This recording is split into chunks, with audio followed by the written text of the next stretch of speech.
Un travail remarquable, que cela ne plaise au député Marico au niveau de la police. Nous avons une police aujourd'hui qui est en train de monter en puissance. Nous avons trouvé une police qui était en lambeau, où les syndicats se sont battus devant tout le monde ici le 1er mai. Les syndicats entretenus par le député Omar Marico.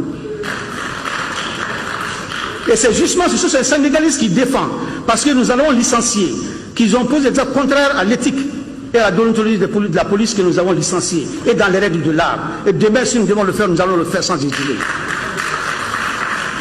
Et ce sont ces jeunes que le docteur Omar Marico a entrepris, Monsieur le Président.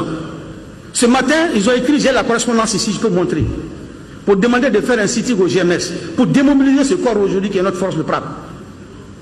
En venant ici, j'ai ordonné que si quelqu'un sort pour faire un sitting, il aura affaire avec moi. Et ce sont ces jeunes d'Omar Marico. Et Monsieur le Président, il a fait circuler des informations. C'est pour qu'elle demande la quantité de carburant pour les patrouilles. Aujourd'hui, dans certaines garnisons, on a dit aux gens que chaque patrouille, chaque élément participant à la patrouille a droit à 8500 francs CFA par jour. Et les hommes ont fait le décompte, et par élément, ça fait 600 000 francs. Mais ça, c'est de l'affabulation. C'est aujourd'hui une démobilisation de cette force. C'est de créer les conditions pour une sédition dans notre pays. J'ai dit que ces forces méritent d'être soutenues, encouragées pour le travail qu'ils font. Monsieur le député Omar Marico, il faut comprendre maintenant que les temps ont changé. Les temps ont changé. Des jeunes sous-officiers corrompus en prison aujourd'hui par votre faute, qui ont été pris dans les coups d'État ici, par votre faute. Et il y en a qui ont été entrepris, et vous le savez, vous et moi. Je ne vais pas le dire publiquement si vous le savez.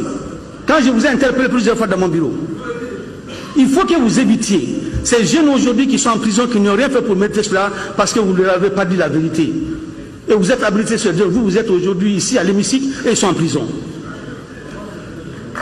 Il faut que les Maliens comprennent que ce qui s'est passé il y a 20-30 ans ne se passera plus au Mali. Il n'y aura plus de coup d'État au Mali. Ceux qui veulent accéder à des postes électifs, à des postes de responsabilité qui passent par les voies légales, il n'y aura plus de coup d'État. Donc, je voulais vous le dire. Et vous le savez, vous et moi, on sait. Alors, il faut, Monsieur le Président, j'ai tenu à le dire, et à l'attention des forces armées et de sécurité, vous faites un travail remarquable. Soyez disciplinés, vous avez tous les canaux aujourd'hui pour que vos droits soient garantis et respectés. En venant à la tête du département, j'ai donné la garantie. Et j'ai pris l'engagement également de garantir également les droits des hommes. Et je vais le faire. Donc en parlant de la loi, j'ai dit tout à l'heure, depuis 3 interpellations, je me suis évertué à le dire, que je suis d'accord avec le décret qui s'impose à tous, le décret de l'arrêt de la Cour suprême. Mais l'application est une question d'opportunité. Je ne sais pas si je me suis fait comprendre. L'opportunité va être créée pour qu'on l'applique dans les conditions que nous voulons créer. C'est ça. Ce n'est pas un refus. Encore, monsieur l'honorable député, ce n'est pas un refus, nous allons le faire.